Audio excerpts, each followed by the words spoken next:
So it's no secret that Dragon Ball Super has been inconsistent.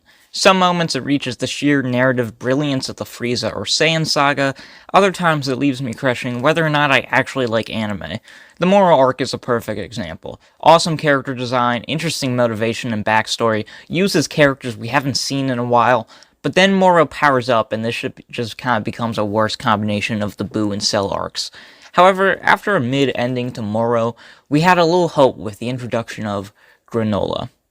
Toyotaro, the artist behind Dragon Ball Super, ended the Moro arc in Volume 18, which is the same number of volumes Akira Toriyama made of his manga Dr. Slump before moving on to Dragon Ball. After a lot of ups and downs, Toyotaro has officially made it to the starting point. And goddamn, what a start. The Granola arc has some of the best themes, character progression, and art I've ever seen in this series. Never since the times of Majin Vegeta have I felt that an arc has restored the feeling of peak Dragon Ball which is from the Tien Saga to the Cell Saga. So, let's discuss the Granola arc, Dragon Ball Super's best arc. Part 1. A perfect introduction.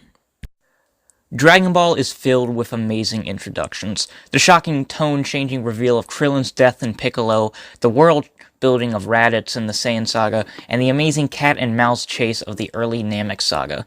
Some tough competition that Granola hits out of the park, both re-establishing our protagonist's goals and introducing new elements for us to look forward to.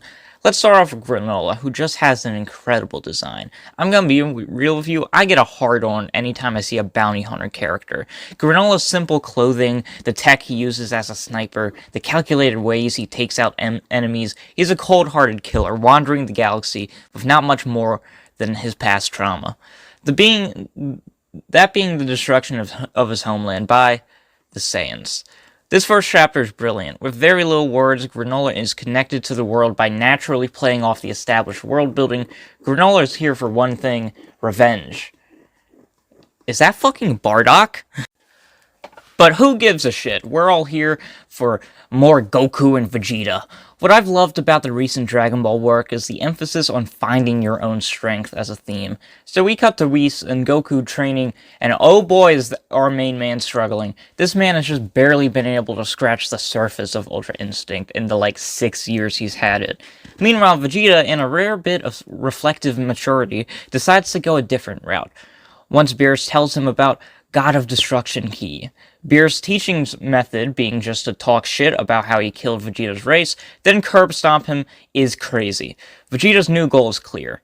Wipe the guilt of his past to rebuild his future, or, as Beerus puts it, before creation comes destruction. The last group we introduce is the Heaters. These are the antagonists and instigators of the story. An evil space mafia that values information above all. It's a very different type of villain than we're used to in Dragon Ball. The head of the Heaters, Elec, understands none of his guys can out Frieza on sheer force, but using Granola and the Dragon Balls, they look to not destroy Frieza's force, but take them over. I enjoy the change to a less powerful villain for this arc, and their designs are classic Dragon Ball. They give me, Caribbean Pirates vibes, and it's something I really like. Anyway, when we left off with Granola, his grandpa was telling him not to use the Dragon Balls. Granola uses the Dragon Balls and wishes to become the strongest in the world. The dragon can't do this unless Granola gives up all but 3 years of his life. And he does it, because Granola is reaching Vegeta levels of generational hating. Part 2. Granola vs. Goku. This collection of chapters kicks so much ass. So the Heaters convince Goku and Vegeta Granola is evil, and the fact that they're Saiyans sets off Granola, who has been having a boner for revenge. When Vegeta and Goku arrive, they're sneak attacked by Granola's sniping abilities. Goku, using improved Ultra Instinct, Jesus Christ, still gets hit and knocked unconscious. Already, Vegeta is forced to use one of only 2 Senzu beans. Goku once again is too dependent on Ultra Instinct, Granola reveals his identity, and Goku steps up to go one-on-one. Granola's strategy of precise strikes to vital areas keeps Goku on the back foot, and keeps the theme of his, whole sniping gimmick. There's some really good action panels in the forest along with some creative choreography. Goku eventually teleports back to Vegeta, who has pieced together the history between the Ceruleans and Saiyans. Goku gets back in control and seemingly defeats Granola. However, this was just a clone, and the real Granola finishes off Goku. Part 3. Granola vs. Vegeta. This is the best fight in the arc. Vegeta basically antagonizes Granola, stunting on that hoe. This fight is so interesting because Granola is obviously stronger than Vegeta, but it doesn't seem like it because of the shit-talking. Then the transformation happens. Ultra Ego. I love this technique and what it represents for Vegeta. The purple royal color resembling Hakai techniques, the primate-like face as a callback to being a Saiyan. Vegeta grows stronger the more damage he takes, turning him into this monster that's kind of unstoppable, a man only obsessed with battle. It's a perfect form to encapsulate the Prince of the Saiyans. This whole fight is basically Toyotaro saying fuck power scaling, instead insisting that battle knowledge and techniques are what matter in Dragon Ball, not pure strength. This dynamic between Granola and Vegeta shows Vegeta's growth as a character.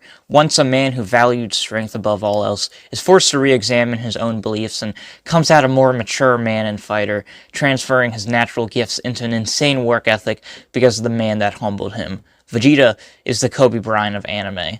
And now Granola is in the exact same position, a loner who's begrudgingly subservient to a villain, possessing power without wisdom, battling someone he sees as a lesser. Goku attempts to stop Vegeta but is pushed back. This isn't a quest to save the world or defeat some foe. This is a battle, and something Vegeta feels he needs to accomplish on his own. Vegeta, on the verge of death, accepts his fate. Failing Beerus by not having the cruelty of his former self, once again the lower-class Saiyan saves his life instinctively. Vegeta doesn't want this. He wants to die in battle because it's the Saiyan way, but Goku doesn't care. Finally, the battle stopped, not by a decisive decision, but by an old man with a story. And this story will change not just Granola's view on life, but Dragon Ball's own history. Part 4. Let's talk about Bardock. Retconning. Bardock, as fans know him, the idea we have in our brains is just not the Bardock that exists anymore. The brutish, asshole, anti-hero, deadbeat father is what fans fell in love with. The magic of Bardock was that he wasn't special. Truly just a low-class warrior whose attempt to overthrow Frieza fails miserably because he's a nobody. This character no longer exists. In 2014, we got the short-lived manga Dragon Ball Minus, which humanized Bardock into a man that actually gives a shit about his son. I know, it's disgusting. Later on, the episode Bardock would come out that sent Bardock back into time, and also he's a Super Saiyan. It's awful. It's the worst Dragon Ball movie. This is the Bardock that exists in our world. We must accept it and let go of what we had before. So with this acceptance in mind, I actually kind of like the backstory segment. It provides both Granola and Goku a revelation about their past and realigns the motivations of everyone just in time for the final battle. It's not perfect, but it gets the job done. Now it's clear. Defeat Gas, who has now used the same wish as Granola for the heaters. Part 5. Finale. Initially, the pride of Gas, the youngest son of the Heater, stops him from using his newly acquired power, suggesting that Gas isn't gung-ho about the wish that Elec made for him. Granola has learned from Vegeta at this point that power levels are merely a moment in time.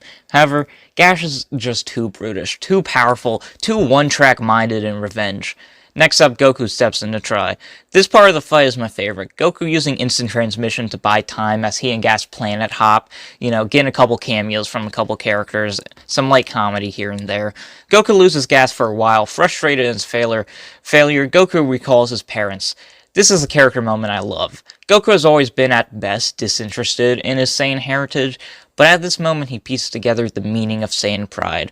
True faith in one's strength. The fire in Goku's heart. This is what being a Saiyan means. Vegeta too loses the shame he's felt for his people's past, and together, the two remaining Saiyans, Broly, but whatever, one a no-good peasant, the other a cocky prince, power up to fight side by side. I love how Gas starts to lose. He turns slowly into this fleshy monster. It's like a bit of gore and horror in my Dragon Ball. As Gas realizes what he's become, he looks at his face, realizing his life has become wasted away on revenge. This is a sad, tragic end to this story. Then motherfucking Frieza shows up and fucking kills Gas and bitch slaps Vegeta and Goku with his new transformation. This is such a dumb fucking way to end the arc that it comes back around and becomes genius. Fucking and insane. Frieza Black just... Yeah, Frieza comes in and stunts on these hoes. Doesn't kill Vegeta and Goku, because that's how much of a cocky prick he is. Amazing. Truly a great ending that came out of fucking nowhere. And in Granola arc fashion, this video will end abruptly. GG monkeys, get fucked, L plus ratio plus no planet.